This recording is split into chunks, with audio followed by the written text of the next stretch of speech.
असं आहे की त्यांना अटक झाली नव्हती।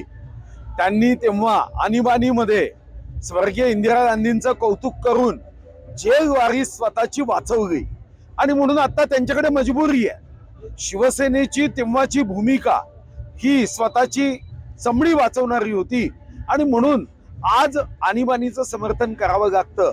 खरं तर लोकशाहीमध्ये 19 महिने लोकशाही बंदिस्त करणं, लोकशाहीचा आवाज बुलंद करणाऱ्या, नमस्ते सदा वत्सल्य म्हणणाऱ्या, भारत माता की जय म्हणणाऱ्यांना त्यांची कोणतीही चूक नसताना 19 महिने जेलमध्ये टाकणं हे तर गैर आहे।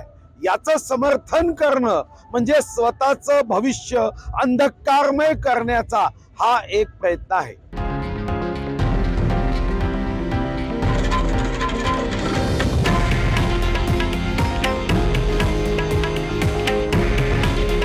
हे आहे देशातील नंबर 1 न्यूज नेटवर्क आणि आपण पाहत आहात TV9 मराठी।